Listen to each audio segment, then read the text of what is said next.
สบายดีทุกคนสบายดีตอนเช้ามื้อนี้วันที่10กุมภาพันธ์ปี2026เนาะ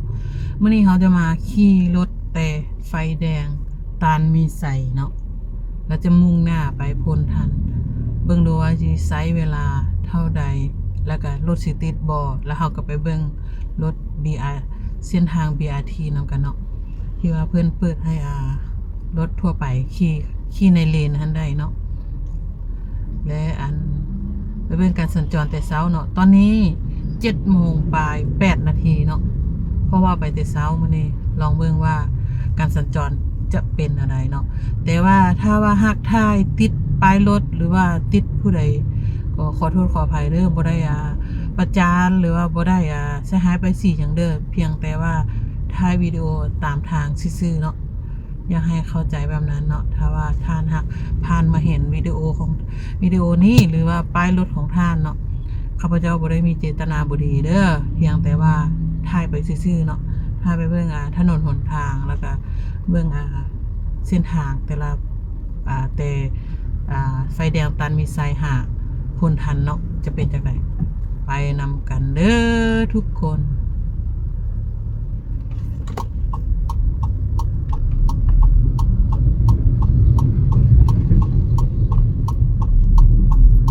ก็เลี้ยวขวาไปเพื่อจะไปมุ่งหน้าไปทางไฟแดงมหาลัยแห่งชาติเนาะมื้อนี้เช้าบรรยากาศมื้อนี้อยู่นครหลวงเวียงจันทน์ก็อากาศก็เย็นๆหน่อยนึงเนาะแต่เช้ามาเนาะอากาศเย็น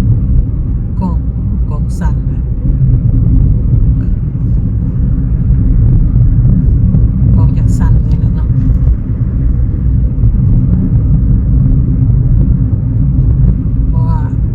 คืนอันนี้แม่นหน้ามหาลัยแห่งชาติเนาะเบื้องขวามือจะเป็นมหาลัยแห่งชาติมศเนาะข้างหน้าก็จะเป็นไฟแดงมศไฟแดงมหาลัยแห่งชาติแต่ว่ามื้อนี้ไฟแดงตายเนาะโอ้ตะเวนกำลังขึ้นโอกแต่ว่าออกบ้านแล้วเนาะเพราะว่าแต่ว่าเราต้องคอยไปเพราะว่ามันไฟแดงตายขึ้นจอดอยู่คอยไปเนาะค่อยมาแดงตายนี่จะเป็นสถานีรถ BTR คันทำอิฐบ่อนทำอิฐเนาะต้นน้ำมหาลัยแห่งชาติเบื้องขวามือเห็นบ่แต่ว่ายังบ่เคยขี่รถ BRT นี่จักเทื่อเลยรถ BTR ว่าซั่น BRT เนาะ ยังบ่เคยขี่จักเทื่อเพราะว่าช่วงที่เพิ่นเปิดบุญทันหลวงนะก็บ่ได้ขี่เนาะบ่ได้ทดลองมาขี่เบิ่งโอ้มันจะเป็นจังได๋แต่ว่าเพิ่นเปลี่ยนเลนแล้วเนาะเมื่อก่อนเพิ่นจะมีเส้นขอบเส้นทางบ่ให้รถทั่วไปเข้าไปในเลนรถ BRT นะเนาะอันนี้เป็นสถานีที่2เนาะเมื่อก่อนอยู่นี่ก็บ่มีไฟแดงเดี๋ยวนี้มีไฟแดงแล้วมีไฟอำนาจแล้วไฟแดงไฟเขียวแล้วเบื้องขวามือเลยเลนเบื้องขวามือเนาะจะเป็นรถสำหรับ BRT แต่ว่าช่วงนี้เพิ่นบ่แล่นบ่เห็นจักเทื่อตั้งแต่บุญทันหลวงมาก็บ่เคยเห็นเพิ่นแล่นจักเทื่อนี่อันนี้จะเป็นสถานีที่3เนาะนับจากตามิไซมาจะเป็นสถานีที่3ก่อนที่ว่าขึ้นรถ BRT เบื้องขวามือเนาะ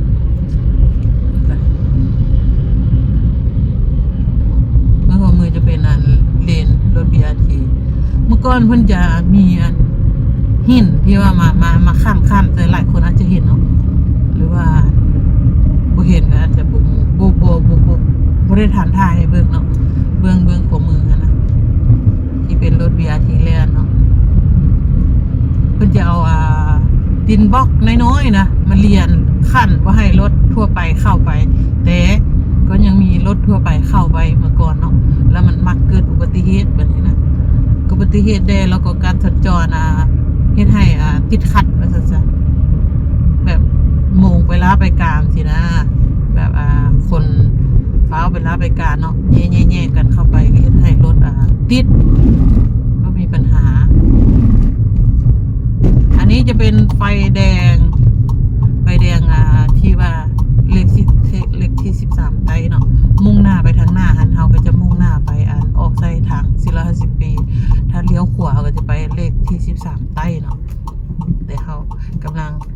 ยวไปทางหอพิพิธภัณฑ์หรือว่าหอประชุมแห่งชาติ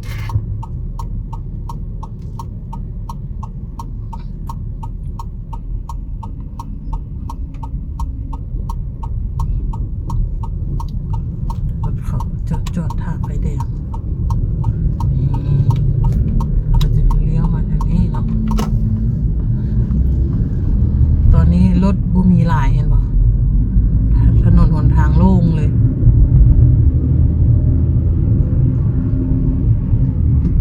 นี่ก็จะเป็นสถานีที่สี่สถานีที่สี่ผู้ใดอยากเล่นเลนนี้ก็เล่นได้เนาะเส้นนั้นตัวที่ขอบสีเหลืองนี่นะเมื่อก่อนมันจะมีขอบกันให้เด็ขอบแบบนี้เลยขอบดินบล็อกน้อยๆกันให้เนาะเพื่อให้บ่ให้มาคนทั่วไปเข้าไปนะแต่ว่าการสัญจรมานั้นติดขัดเนาะเพิ่นก็เลยเอาออกเด็กเขาจะขี่เลนนั้นรถ BRT นะรถเมล์ BRT เลนนั้นเนาะสามารถขี่ได้เนาะสามารถขี่ได้แล้วสลายก็จะขี่ไวเนาะเส้นนั้นเนาะแต่ว่าบุขี่ไวกับบุว่าเป็นอย่างแต่ว่าถ้าบุขี่ไวก็ยังขับตับตูดอยู่เนาะอันนี้ก็จะเป็นสถานีที่สี่ที่ห้าแล้วเนาะสถานีรถ BRT ที่ห้าแถวนี้จะเป็นเส้นทางผ้าขาวเนาะแถวนี้ยังเป็นผ้าขาวอยู่เส้นทางสังคูต่อผ้าขาว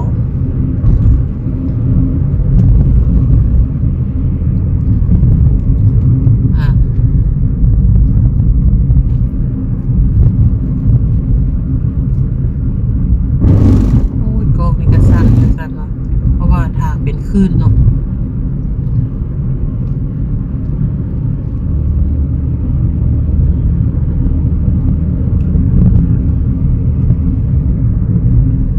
หอดเดี๋ยวนี้ผ้าขาวบ่เดี๋ยวนี้น่าจะเป็นผ้าขาวแล้วเนาะสถานีที่6สถานีรถ BRT ที่6เนาะ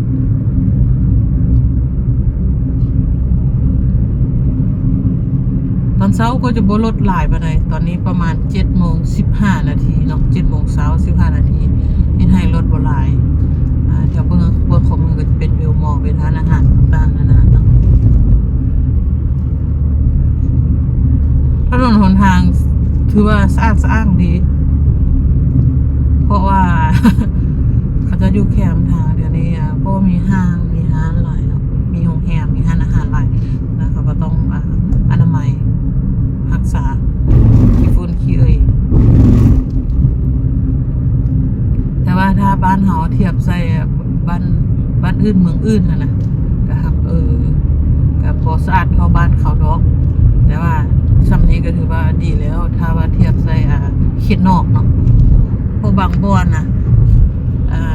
มุ้ยทางขี้ฝุ่นอีหลีเด้เขตนอกเฮาถ้าได้ทางงามคือแบบนี้มันโอ้ยรวยเลยชื่นใจประชาชนชื่นใจเพราะว่าห่างไกลขี้ฝุ่น นี่สถานีที่7นี่นะสถานีที่7 BRT ที่7ไปเรียนBRT บ้านหนึ่งโอ้ขี่เข้าไปเบื้องขวามือเนาะเบื้องขวามือหอพิพิธภัณฑ์แห่งชาติแล้วก็หอพิพิธภัณฑ์ทางไกลสวรรค์เนาะนี่ BRT รถสถานี BRT ที่8เนาะสถานี BRT ที่8แต่ว่าเขาจะไปฮอดตลาดเช้าพุ่นน่ะโค้งไปใส่พุ่นน่ะแถววัดองค์ตื้อลงมาเนาะแต่ว่ามื้อนี้จะบ่ได้พาไปฮอดพุ่นเด้อมื้อนี้จะพาไปทางพลทันเนาะไปเบิ่งว่าการสัญจรแต่เช้ามันจะเป็นยังไงเนาะ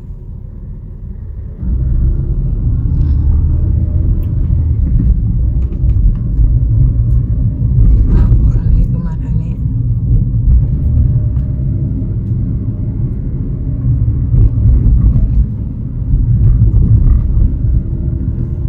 ต้นหน้าตึกสูงๆต้นหน้าเอาเห็นนี่นะโรงแรมราชวงศ์เลยโรงแรมราชวงศ์โรงแรมดูหรา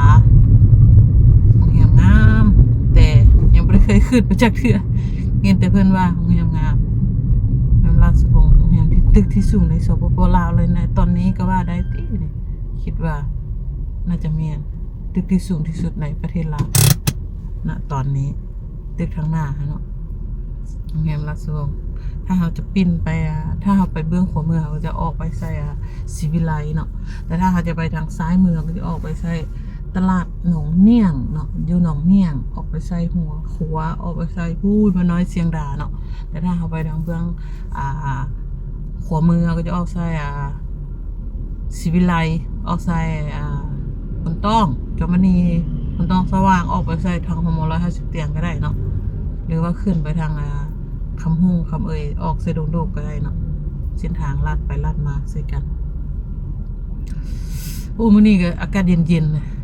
อ้าวมีหลายคนล่วงไฟแดงนะนี่แหละบ้านเฮาเนาะสลายบ่เคารพกฎระเบียบจราจรนะเป็นต้นแม่นบางทีรถจักรเนาะเลยรถใหญ่ก็บางครั้งบางคราวที่แบบเขาเจ้าฟ้าวไว้เวียงนะแต่ว่าความฟ้าวนี่เฮ็ดให้เฮาประมาทเนาะอาจจะเกิดอุบัติเหตุได้เคยมีกรณีหนึ่งเรามาปรึกษาอยู่กลุ่มแม่ลูกอ่อนนะแล้วว่าเราล่วงไฟแดงแล้วตำรวจกักเราแล้วลูกเราอยากกินนมเราฟ้าวมาเอานมอยู่เฮือนแล้วฟ้าวไปให้ลูกแล้วหลายคนมาคอมเมนต์แล้วเนาะแล้วเราก็ไปคอมเมนต์แล้วว่า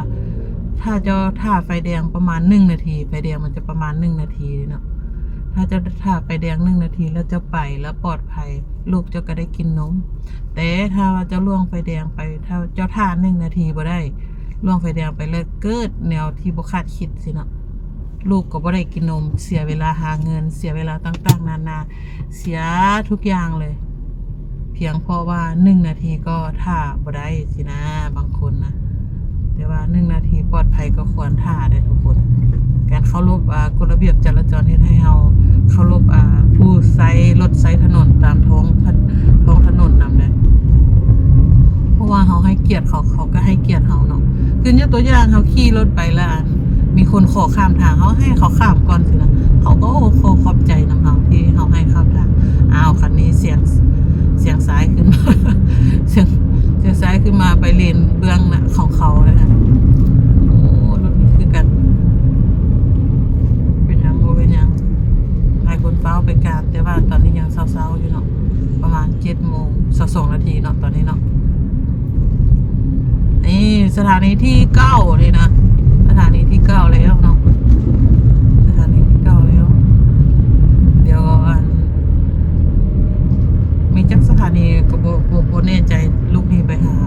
แต่ว่าเส้นทางไปหาพลทันบ่ได้มี BRT เนาะมันจะไปทางลงค้อยพลเค็งแล้วก็ออกใส่อนุสาวรีย์เนาะออกใส่อนุสาวรีย์แล้วก็ขึ้นไปทางหอคำบอกบ่แน่ใจ BRT นี่ประเทศลาวมีสะพานลอยอยู่ประเทศลาวแม่นแหละนครหลวงอีกจันทน์อยู่นี่สะพานลอยสะพานที่แบบให้นักเรียนย่างข้ามทางเนาะเพราะว่าเบื้อง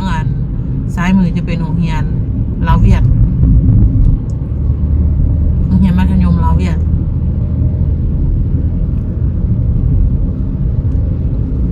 ก็ขับขี่สะดวกสบายอยู่เนาะมาเช้าๆแบบนี้แต่ว่าถ้าว่า7:30ขึ้นไปหา8:00สิโอ้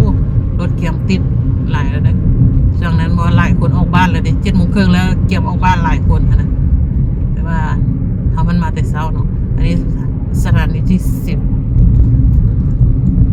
อันนี้จะเป็นโพนพะเนาเนาะแถวนี้นะเป็นโพนพะเนาแล้วก็ขึ้นไปหน่อยนึงก็จะเป็นโพนเค็งเนาะพะเนาโพนเค็งแต่ว่าเขาจะบ่ได้ไปทางเวียงเจริญเนาะ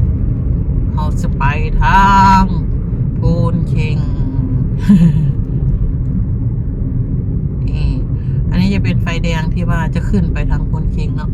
ถ้าเบื้องขวามือก็จะออกไปใส่โพนต้องเนาะโพนพะเนาแล้วก็โพนต้องสว่างโพนต้องจอมณีเนาะขึ้นไปพุ่นแต่ถ้าว่าไปฮอดไฟแดงลาวอเมริกานั้นเขาเลี้ยวซ้ายเขาก็จะออกไปใส่เวียงเจริญเนาะแต่ว่าเขาจะบุกไปทางนั้นเนาะเขาจะโค้งไปทางหอพิพิธภัณฑ์นั้นตำรวจเนาะหอพิพิธภัณฑ์ปกส.แล้วก็จะออกไปใส่โค้งไปใส่โค้งเรียบไปทาง พระธาตุหลวงเพื่อจะลัดซอยเข้าไปเพื่อจะลัดห้อมเข้าไปใส่พลทันเนาะเพราะว่าบ่อยากไปทางนั้นเวียงเจริญรถติดช่วงนี้เริ่มรถสิติดละเพราะว่า7:30ละเนาะการสัญจรเมื่อนี้ก็จะประมาณนี้เลยทุกคนแบบมันบ่ติดหลายแต่เช้านะถ้าผู้ใดเดินทางแต่เช้าก็ถือว่าสะดวกสบายเป็นอย่างที่ไปแต่เช้ามื้อนี้เนาะเพราะว่ามีเฮียนประมาณ8:00ฉะนั้นต้องออกบ้าน7:00เพื่อการเดินทางก็จะฮอดจุดหมายปลายทางใช้เวลาประมาณนึง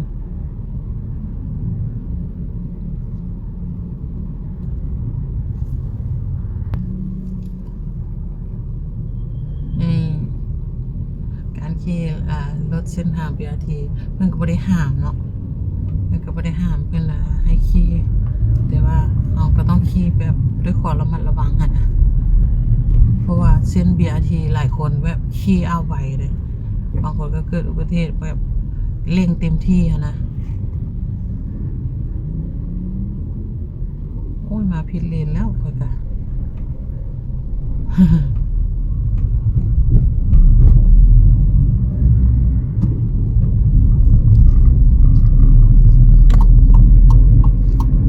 ไปแน่เราจะไปทางนี้เนาะอันนี้ก็จะเป็นสถานีที่11เนาะคันนี้ไป BRT เขาก็ไปนำ ลักลอยซอยก้นนำเพิ่น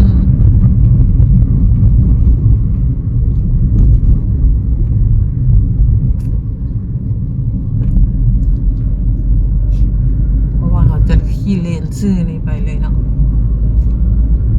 อันนี้กำลังขึ้นค่อยพลเข่งเลยทุกคนนี่นะกำลังขึ้นค่อยพลเข่งเนาะเมืองโทมันก็จะเป็นบ้านโอ้แต่กล้องสั่น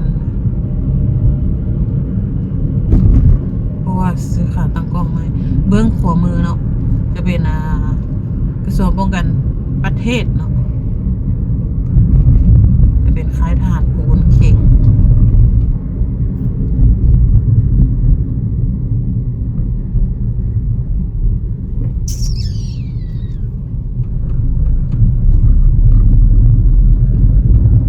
หน้าเฮาที่มีถุงหลายๆนะแม่นั้นหอพิพิธภัณฑ์ป้องกันความสงบเนาะโอ้โจโอ้โจ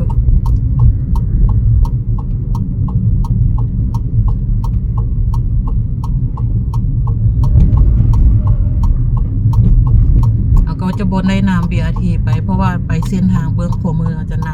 ะไปใส่อนุสาวรีย์เนาะแต่ว่าเราไม่ได้ไปฮอดพุ่นเนาะจะโค้งไปทางนี้ก่อน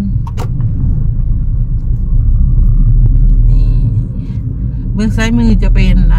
เดินพระธาตุหลวงแล้วก็เป็นสภาแห่งชาติเนาะแล้วก็พระธาตุหลวงเวียงจันทน์เนาะแต่ว่าจะไม่ได้พาเข้าไปเนาะเราจะพาขี่อ้อมไปฝั่งนั้นเนาะเพื่อจะมุ่งหน้าไปพลทันโอ้เสียดายกล้องสั่น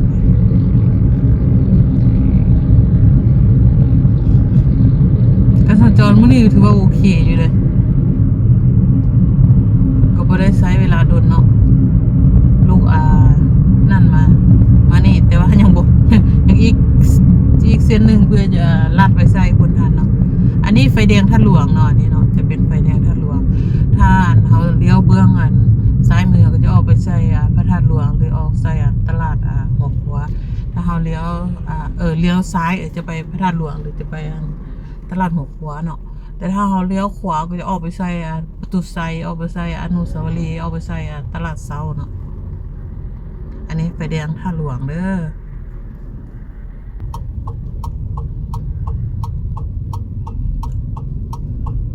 ก็จะมุ่งหน้าไป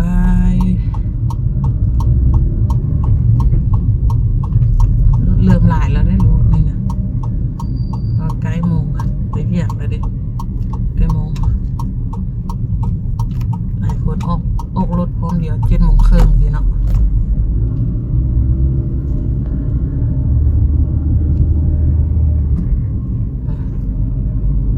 ทางหน้าเราจะเป็นพระธาตุหลวงเนาะพระธาตุหลวงตั้งสง่างามแต่เรา จะปิ้นอ้อมมาทางนี้เนาะอาจจะไม่ได้เข้าไปทัดหลวงมันน่าจะแต่ว่าคลิปที่มาถ่ายพระธาตุหลวงแล้วก็เล่าประวัติความเป็นมาของพระธาตุหลวงก็เคยถ่ายลงเลยทุกคนผู้ใดที่มาใหม่สามารถไปย้อนเบิ่งได้เนาะเที่ยวบนพระธาตุหลวงเที่ยวถ้าผู้ใดอยู่บ่ได้อยู่ลาวนะแล้วอยากเบิ่งเมืองลาวก็ไปย้อนเบิ่งหลายๆคลิปมีเนาะนี่เขาก็อ้อมทะลันหลวงเวียงจันทน์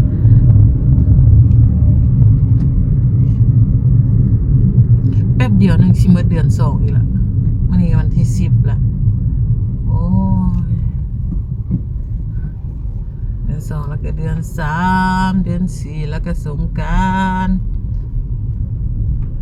แล้วก็เฮ็ดนาแล้วก็หมด7 8 9 10โอ้ยเดียวหมดปีอีกแล้ว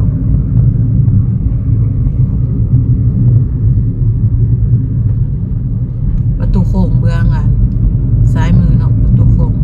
ธาตุหลวง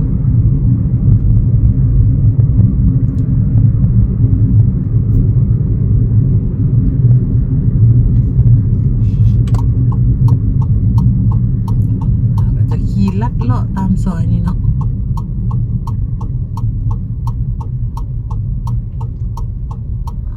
ตุกนี้จะไปทางไหนเนาะ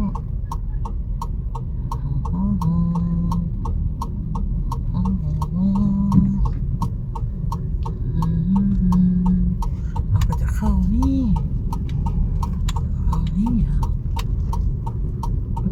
ถึง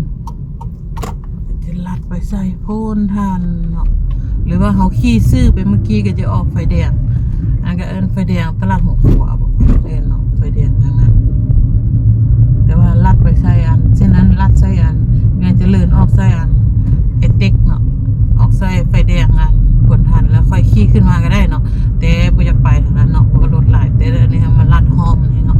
ห้องนี้จะเป็นห้องที่ว่ารถบ่หลายปานใดก็เลยลัดมาทางนี้เนาะอันก็จะเป็นบ้านเรือนประชาชนเขตบ้านธาตุหลวง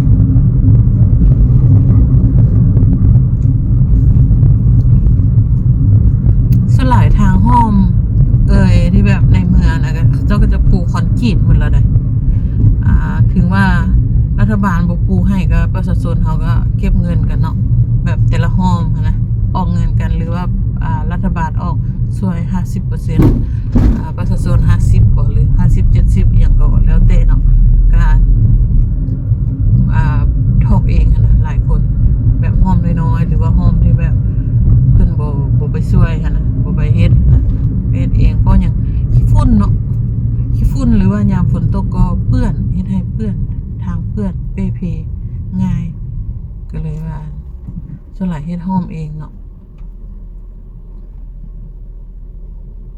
อันนี้แถวนี้จะเอิ้นบ้านฮงแก่เด้อทุกคนบ้านฮงแก่ลาดไส้สีสังวรเนาะแถวนี้นะเขตบ้านฮงแก่ลาดไส้สีสังวร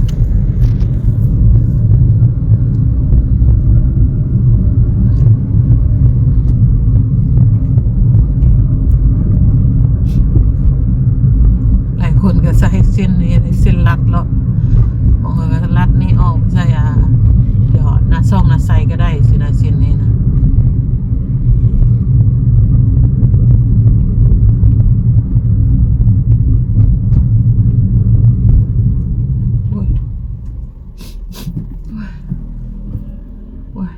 เกือบ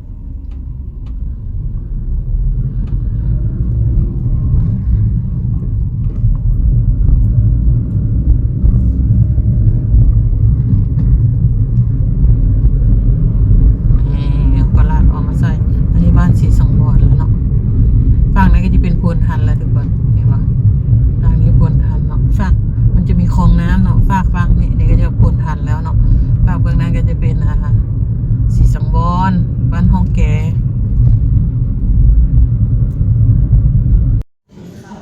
วิดีโอนี้ก็จบลงไปอย่างเท่านี้จุดหมายปลายทางแล้วเนาะที่พาเบิ่งบรรยากาศอ้อมๆขอบใจที่รับชมแล้วก็เป็นกำลังใจให้ตลอดมาเด้อเดี๋ยวพบกัน EP ต่อไปเนาะอันนี้จะเป็นตึกอยู่5 ชั้นอยู่พนทันเนาะ ตัวหน้านี่จะเป็นตึกบิ๊กซีแล้วก็เป็นไอเต็กแล้วก็ตลาดหลักทรัพย์ทางนั้นก็จะเป็นเขตบึงท่าหลวงเนาะ